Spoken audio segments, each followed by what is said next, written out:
Amados hermanos, no muchos deberían llegar a ser maestros en la iglesia, porque los que enseñamos seremos juzgados de una manera más estricta. Es cierto que todos cometemos muchos errores, pues si pudiéramos dominar la lengua, seríamos perfectos, capaces de controlarnos en todo sentido.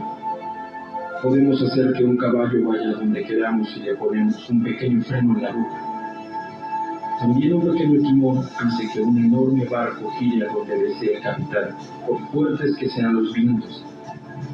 De la misma manera, la lengua es algo pequeño que pronuncia grandes discursos. Así también una sola chispa puede incendiar todo un bosque. De todas las partes del cuerpo, la lengua es una llama de fuego. Es un mundo entero de maldad que corrompe todo el cuerpo. Puede incendiar toda la vida porque el infierno mismo la enciende. El ser humano puede domar toda clase de animales, aves, reptiles y peces, pero nadie puede domar la lengua. Es maligna e incansable, llena de veneno mortal. A veces alaba a nuestro Señor y Padre y otras veces maldice a quienes Dios creó a su propia imagen. Y así, bendice.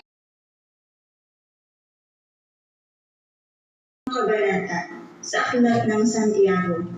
Ang dila. Mga kapatid, huwag basta-bastang maghangad na maging tagapagturo ang marami sa inyo, dahil alam ninyo mas mabigat ang paghatol sa aming mga nagtuturo. Lahat tayo ay madalas magkamali. Kung mayroon mang hindi nagkakamali sa pananalita niya, isa siyang taong ganap at may kakayahang pigilin ang kanyang sarili. Nirerendahan natin ang mga kabayo para sumunod saan man natin gustong papuntahin. Isipin niyo rin ang mga barko na kahit napakalaki at itinutulak ng malakas na hangin ay nagpapabalag ng maliit na timon at napapapunta ng kapitan saan man niya gustuhin. Ganoon din naman ang dila natin. Kahit na maliit na bahagi ng katawan, nakakagawa ng malaking kayabangan. Isipin niyo kung gaano kalawak sa gubat ang susunog na galing lang sa maliit na apoy. Ang dila ay tulad ng apoy. Napakaraming kasamaan ang nagmumula sa ating dila at ito ay nagpaparami sa buong pagkatao natin.